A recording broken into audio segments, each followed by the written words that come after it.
In a little area west of Washington Square in New York City, there are many streets called places.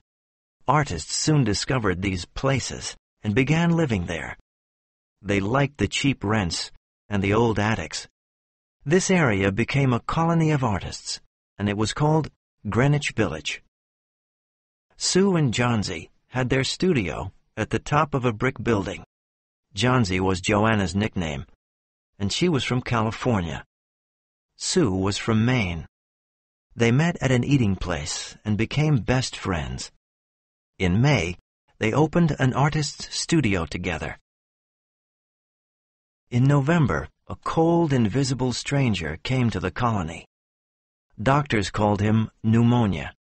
He touched a good number of artists with his cold finger, including Johnsy.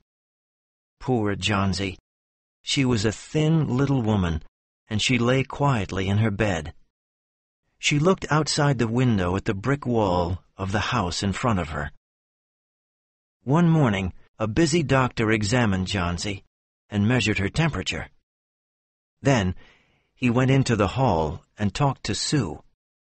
"She has about 1 chance in 10, he said as he looked at the thermometer.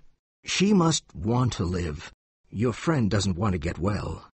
Does she think about anything special? Does she have a sweetheart?" No, she doesn't have a sweetheart. But she wants to paint the Bay of Naples one day. "Well, I will do everything I can to help her. But when a patient begins to count the carriages in her funeral procession, then science and medicine can do very little." The doctor left, and Sue went to her room and cried a lot. After a while, she walked cheerfully into Johnsy's bedroom.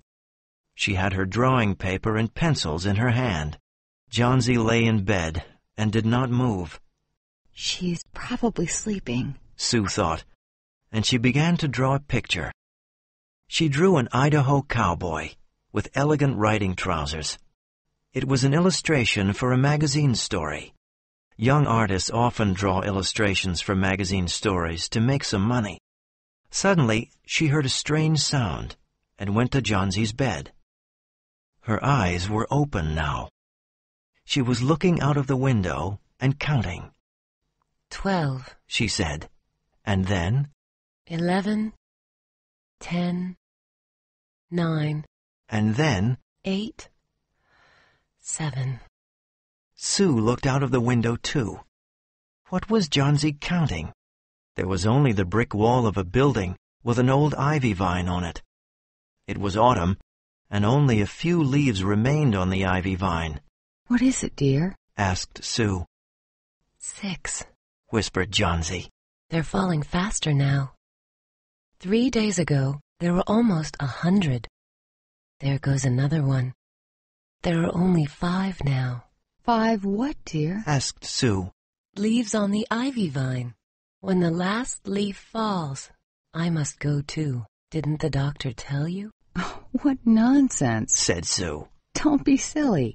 You'll get well soon. Drink some hot soup now. I must finish this drawing and sell it to the magazine. I need money to buy good food for us. No, I don't want any soup, said Johnsy. She looked out of the window and said, There goes another leaf. Now there are 4. I want to see the last one fall. Then I'll go too. Johnsy, dear, said Sue. Close your eyes and don't look out of the window, please. Tell me when you finish drawing, Sue. I want to see the last leaf fall. I'm tired of waiting. Sleep a little now, said Sue.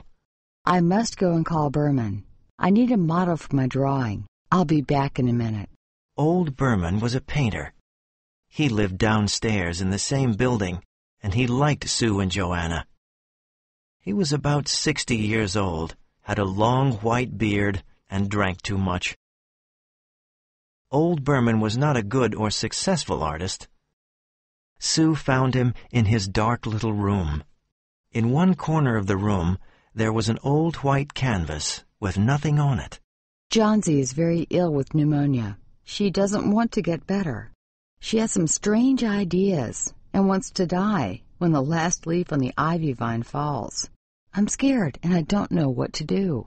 Old Berman started crying, and then said with his German accent, "What nonsense! She wants to die because leaves fall off an ivy vine.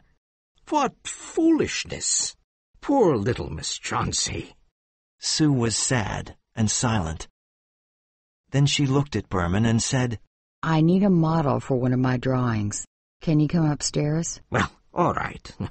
I'll be your model this time, but one day I'll paint my masterpiece." They went upstairs, and Johnsy was sleeping. Sue and Berman went into the other room. They looked at the ivy vine fearfully. Then they looked at each other silently. Outside, it was raining, and it was very cold.